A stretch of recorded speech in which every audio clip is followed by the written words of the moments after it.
Hi everyone, thanks for being here today. I'm Nikki Buckley from East Midlands HR. We work day to day with small business owners on exactly the kind of HR challenges we're going to be covering today. I want to start to be really clear about why we're running this session. There's a new rule coming in January 2027 that's going to affect every single person you hire from the 1st of July 2026 onwards.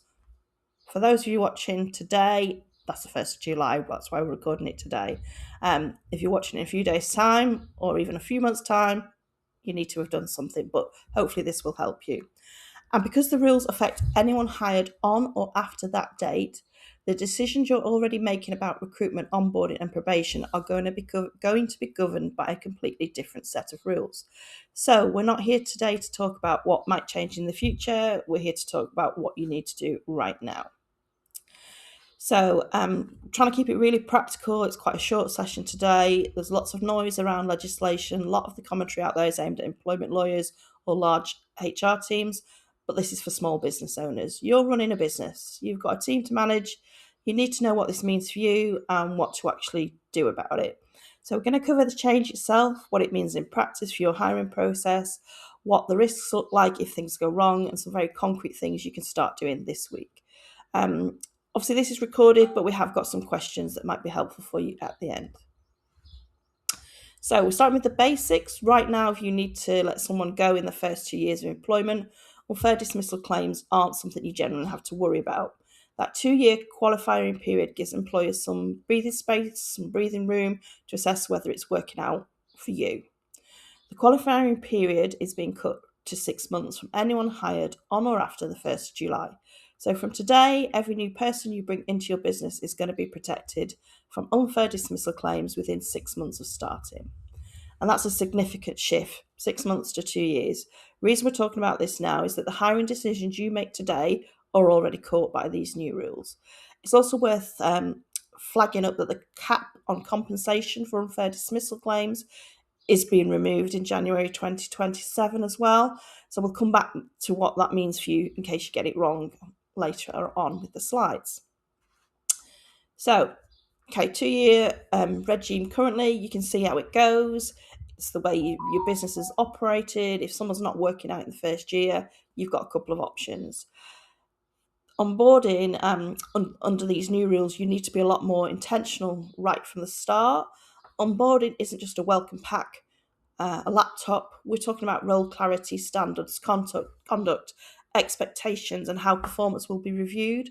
All of that becomes important evidence if a situation goes wrong within 6 months. Probation needs to be active. We would say, like, I'll explain a bit more. Week 1, line manager catch up, regular reviews each month. A lot of businesses set a probation period and then forget about it until the end. They've got to be regular check-ins, got to be documented. Feedback needs to be feedback needs to be given, concerns addressed early. Performance management is going to be really key in the first 6 months, it needs to be structured. Formal conversations are fine, but they need to be followed up in writing. These 3 areas have always mattered, they just matter a lot more now. So we break it down into 3 areas because they're all connected and they all need to change under this new process.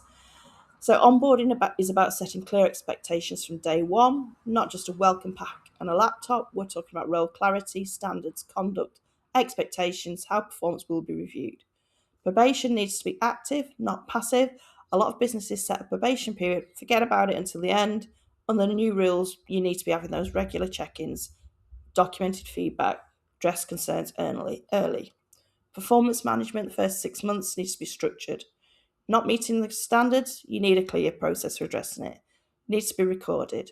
Informal conversations are fine, need to be followed up in writing. Notes made. We do encourage you to use HR software because it can all be done in a systemised process way for you to all be there in one place. These 3 issues have all mattered, they just matter a lot more now. So, fair dismissal doesn't just mean having a good reason to let someone go, also means following a fair process to get there. Practical terms means if someone isn't performing, you need to have told them what the issue is, given them a reasonable opportunity to improve and document it. So you documented that you did so. If there's a conduct issue, you need a process that's proportionate and properly followed. Under the 2-year rules, mistakes in this process were costly, but we could manage them. That's fine. Under the 6-month regime, an unfair process can mean unfair dismissal claim, even if your underlying reason was completely legitimate. Good news is the process doesn't have to be complicated, just has to be followed, recorded, documented. I think you're getting the message with that one now. If you're not sure what the process should look like in your business, that's exactly where we can help you put this in place. Okay, so if we get it wrong, the average unfair dismissal award right now sits at around 14k. That's before legal costs. That's before management time goes into defending a claim, and that's before you factor in what it does to the rest of your team. January 2027, the cap on compensation is being removed. Don't know exactly what that looks like, but the direction of travel is clear. Financial exposure for employers is increasing. For a small business, a tribunal claim isn't just a financial hit, it's months of distraction, stress, time that you're not spending running your business. Cost of getting it right up front is a fraction of the cost of dealing with it when it's gone wrong, and that's not me just being a bit dramatic. It's just, I'd rather you get it right now from the beginning. You've got clear processes in place, help you defend any claims. So, some practical solutions you can do. Firstly, pull out your current offer letters, employment contracts. Do they clearly set out what's expected? Do they reference your probation process? If they were written a few years ago, you probably need to take a good look. Second, take a look at how you currently run probation. Is there structured review processes? Are managers having regular conversations and documenting them? Again, that's key. If probation is mostly an end of period formality, it's got to change. Third, if you don't have proper onboarding process, even a simple one-page checklist is a meaningful step forward. What does a new starter need to understand in week 1? Fourth, you've got managers who make people decisions on your behalf. They need to know what's changed. A conversation with them now costs nothing. A tribunal claim later will cost you a lot more. None of this has to be complicated. A lot of it is just making sure that what you're already doing is documented and deliberate. And we do encourage the use of HR software for this. And we're currently working with our current clients to make sure that's in place and they've got a good framework to do so. So I know this is a recording, so we've thought of some questions you may want to ask us.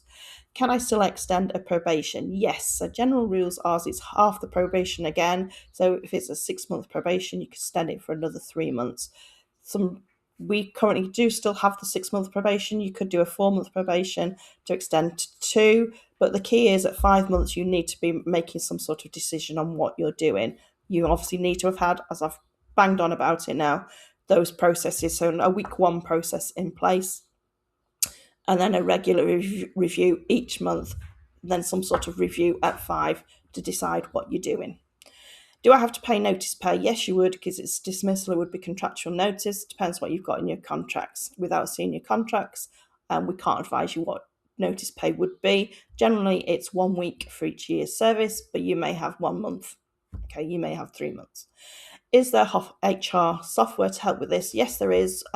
We are a Breathe Gold partner, and we're currently working, as we've said earlier, to make sure all the system is being used fully so that the probations, the performance is all covered. And then going forward, that could be your just standard performance review process that you've got embedded into the business from day 1.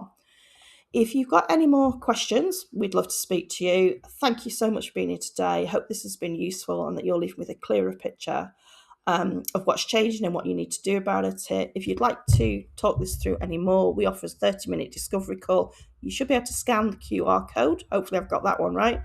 No obligation at all. It's just a practical conversation. So we'd love to speak to you. We'd love to make sure. So look, we want to make sure that you've got the same cover, a HR support, than a bit at the same as a big organisation would have. So we're here to help you. Give us a call.